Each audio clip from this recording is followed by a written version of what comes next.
Let's be real for a second. Have you ever felt like you're just spinning your wheels financially? Like you take one step forward and two steps back? Well, today, we're diving into this idea that getting out of that rut isn't about some huge, dramatic lottery win. It's actually about stopping the small, everyday habits that are quietly keeping you exactly where you are. I really love this metaphor because it gets to the heart of the whole thing. Poverty isn't some big, loud, dramatic event that just happens to you. Nope. It's way more sneaky than that. It's a tiny, slow drain that's constantly, quietly nibbling away at your paycheck, your time, and every single one of your good ideas. Right. That is the billion-dollar question. And the answer isn't to just work harder or find a bigger bucket to pour money into. The real strategy is to find the leaks, these little habits that are draining you dry, and just yank them out one by one. And look, this is absolutely crucial. If you don't fix these leaks, no side hustle, no budget, no new job is ever going to work in the long run. Why? Because the leak will always grow faster than your hustle. You've got to patch the holes first. So, let's kick things off with the two biggest leaks for pretty much everyone, your time and your money. These first two habits are all about plugging the most immediate drains on your two most precious resources.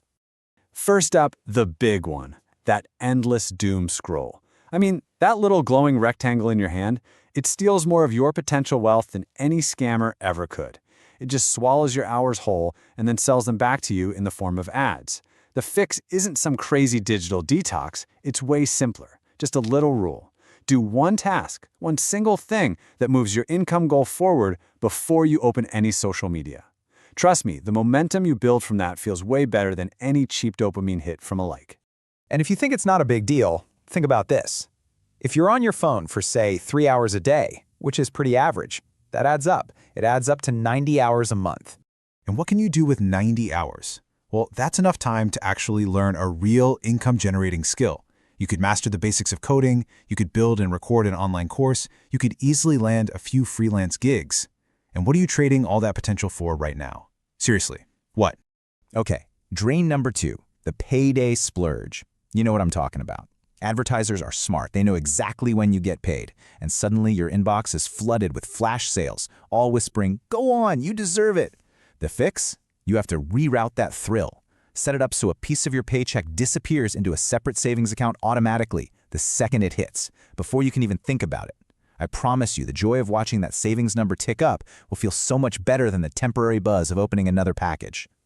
Now hang on, before we go to the next section, I have to point this out. The source material had this really interesting little hook. It says, the sixth habit we're going to talk about is something most of us do all the time, without even realizing it, but that wealthy people avoid it like the plague. So just keep that in the back of your mind as we go through the next few.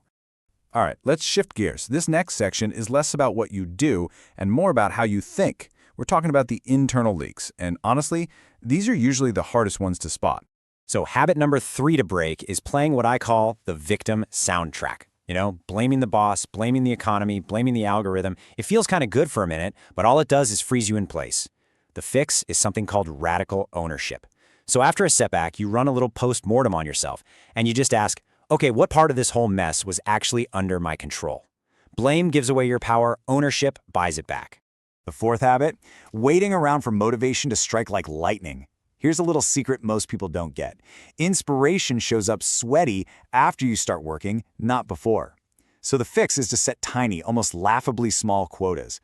Write 50 lines of code. Send just one cold email. Do 5 push-ups. It's the action itself that creates the motivation, not the other way around.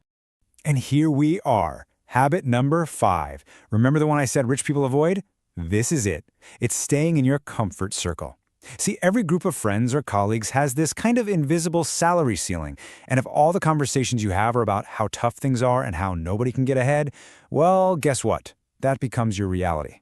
The fix is to intentionally join groups that stretch your idea of what's normal. Lurk in online forums for a business you admire. Join a meetup. You don't ditch your friends, you just stitch new lanes of influence for yourself.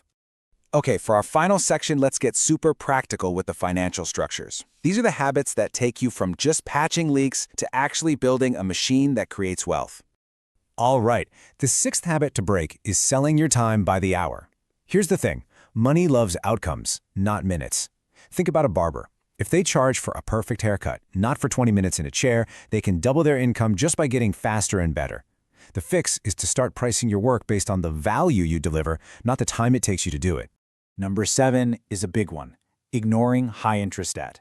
That credit card bill at 19 or 20%, that's not just a bill. That's like termites in the main cash beam of your financial house. It is eating you alive from the inside out.